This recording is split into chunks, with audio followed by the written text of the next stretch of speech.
That again, I'm about to interview the richest black person in not just Africa, but on the entire planet. Aliko Dangote, according to Forbes, has a net worth of over $30 billion. And I just flew out to Nigeria to interview him to find out how he became one of the wealthiest men alive. But here's the craziest part. He didn't start off this way. He started off selling candy to classmates at school, and now he's built some of the biggest companies in all of Africa. So this video is about to be insane. And what do we love more than someone getting rich and talking about it? We love someone that gets rich, talks about it, and actually built his own wealth from the ground up. I love this. Can't wait to get into this video because it's always great to not just see wealth, but wealth in minority communities and African American communities. And very soon, as you know, we're going to be interviewing the richest man in all of Africa, the richest black person in the entire world, you guys. But look, before we do that, since we're in Nigeria, which is home to 220 million people, the fourth largest economy in all of Africa, I'm going to be going around the city of Lagos trying to find the wealthiest people that live here, getting in and out of cars or in private facilities to figure out how they got rich and how you can do the exact same thing just like them, you guys. Let's go see who we can find. All right, you guys, so look, out here in Nigeria, anytime that you see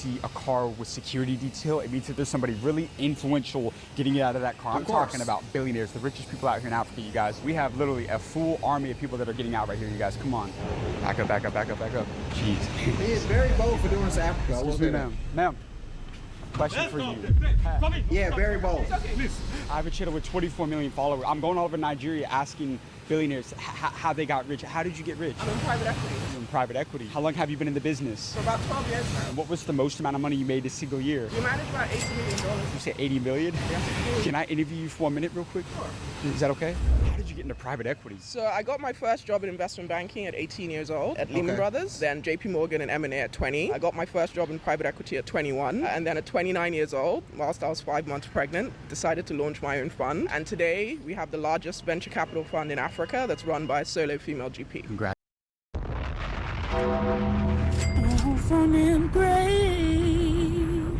I gotta give respect to that. Gotta give a big shout out to that one. That is a beautiful story, and that's what happens when you dedicate your life and your time to bettering yourself and bettering your craft. You're gonna sacrifice your 20s, but you're gonna sacrifice your 20s partying or getting money. Which one would you rather do? Congratulations. Thank you. Did people think you were crazy when you got into private equity? Oh yeah, for sure. I was only 29 years old. They thought, what are you doing? Wait to have the baby. But I had a lot of conviction in the gaps. So you were pregnant when you started? I was pregnant when I started. I was 5 months pregnant. But I had a lot of conviction in the gaps that I'd seen, and I wanted to make sure that I was here on the ground taking advantage of that opportunity. Private equity is competitive. How did you stand out? What did you do differently from everybody else in the private equity business? So I really wanted to focus on where everyone else was not investing. I saw two clear gaps. One, nobody was investing in small businesses, and two, nobody was investing in women. So I saw a $150 billion opportunity where less than 2% of capital is going to women. And for me, when no one else is looking, that's where you should be investing. That's where you see the best mispriced opportunities, where you can get in at very, very attractive discounts and make a lot of money.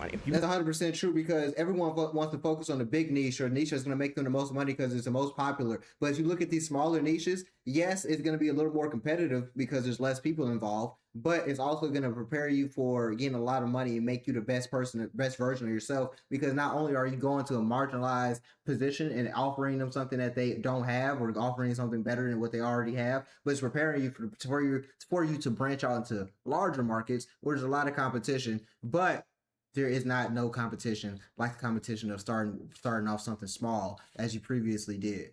If you understand what I'm saying, I hope that made sense. Manage $80 million. What's the number one money lesson you've learned that you would give to the younger generation? 99% of success is refusing to take no for an answer. People quit one room before the yes. My favorite quote is, a river cuts through rock, not because of its power, but because of its persistence. There are going to be rejections along the way. There's going to be disappointments along the way, but stay the course. People always told me that I couldn't make it in private equity because I was young, I was black, and I was a woman. But I think if you stay the course and you show resilience, you'll make it. So you faced a lot of rejection. A lot of rejection. It took me 8 years to raise my first fund. 8 years to raise my first fund. If someone is not going to give you a seat at that table, create it yourself. But I think if you stay the course, and also I strongly believe in God. I believe that with God, nothing is impossible. I was going to ask you, do you believe in God? Of course I believe in God. I believe in Jesus. Without him and without the doors that he opened, there's nowhere I'm standing here talking to you today. So we can tell him right now that Jesus is king. Jesus is king for sure, and he will make a way. In the next 1 to 2 years, what is the best industry people should be looking to get into right now? I'm a big proponent of the informal informal economy. It's a $1 trillion opportunity. Informal economy? So that is the women in the streets that are selling you your milk, your bread, your Coke, your water. They don't have a formal bank account. They don't have a formal building that they're selling from, but it's a $1 trillion opportunity, and 70% of those people are women. We want to invest in the businesses that are enabling those businesses to grow, providing them with payment infrastructure, providing them with technology, providing them with logistics, providing them with working capital. We see that as a $1 trillion opportunity. And nobody's talking about it. Nobody's talking about it. They're too busy thinking about oil, or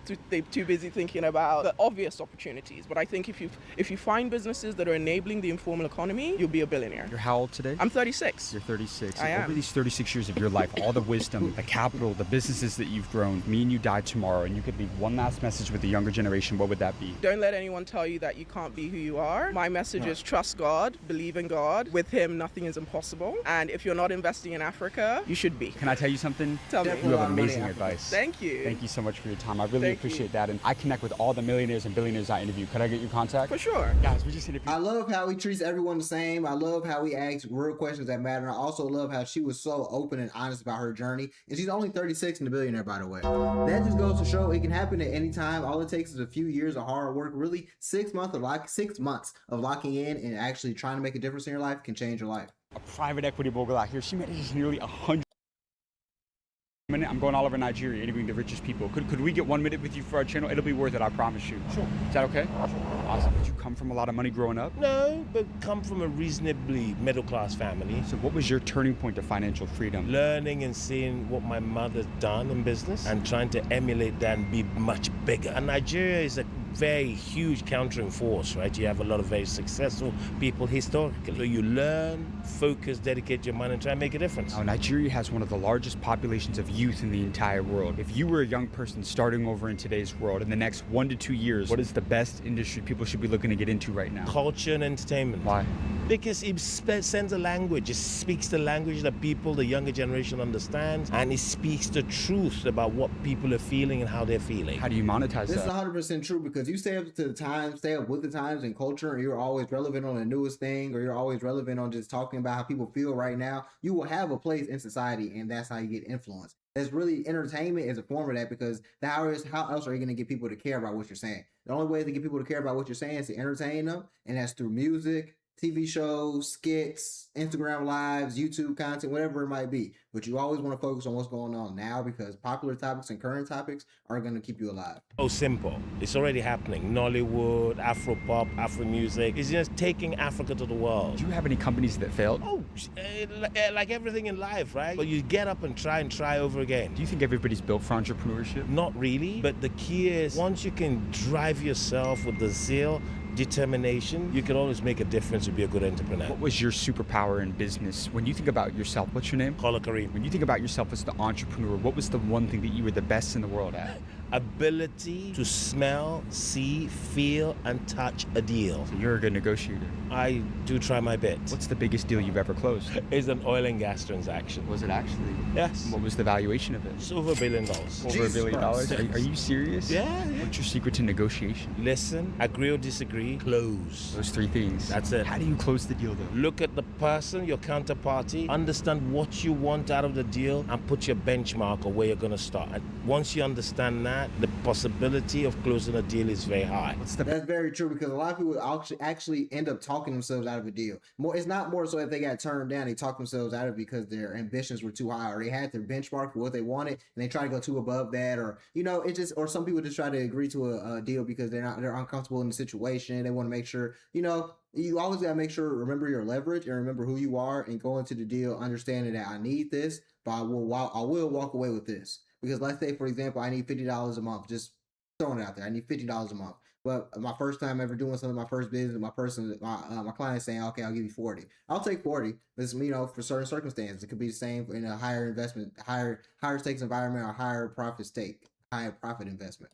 Best question to ask the other person in negotiation. Where and how do you see this deal closing? Get and fill their threshold before. People ever doubt you at any point in time when you were starting out? Oh yeah, that's normal. Yeah, nothing good comes easy, but with your mindset and your focus, the difference is clear. What'd you have to sacrifice? Oh, time with family, that's a big sacrifice major entrepreneurs have to give up. You can't be on a business trip and at the same time be at a school dinner or school dance or school play. Something's got to give, right? But that sacrifice makes it worth it, because then you have a family, you have a partner, you have a wife that's strong to support that growth. Now, do you only do business in Nigeria or other places as well? Oh, we've got business all over the place. We have business in the United States. You actually? Yes, How we do. We're important is it? producing in the United States. How important is it to go global? I think the world today, we're so interconnected, globalization. So any business that's worth its onions got to think global. But I call it glocal. So global, but think local. Now, you're in Right. the oil and gas business. What does the future of this business look like for those that want to get into The it? future of the oil and gas business is very clear. As the world's population grows, there's got to be requirements for enough energy to continue that growth. So you need it for daily movement, aviation, trucks, cars. So it doesn't matter how much renewable energy grows, the inflection point to catch up with fossil fuels is still long-winded. Love that right there. And you're 57 today. Correct. If me and you died tomorrow and you had one more message to leave with the younger generation, what would that be? I think do your best, leave the rest, but live life making a mark. You got amazing advice, my friend. Thank you. Thank you for your time, my friend. And Thank I you. feel like Africa has a lot of hidden gems that no one talks about, and I'm glad that he's interviewing billionaires in Africa. I'm sure other people have done it. If no one has done it, he's the first person. Shout out to this man. But I feel like Africa has a bunch of hidden gems, and people are willing to give knowledge. But I feel like we need to look back within our own communities. This is not just for Black community, for every community. To look back in your community as a successful person and drop like a free course or drop like a free class or try to help people. I feel like, these interviews are cool, but I feel like putting the knowledge out there in your own course format or your own video format would help a lot.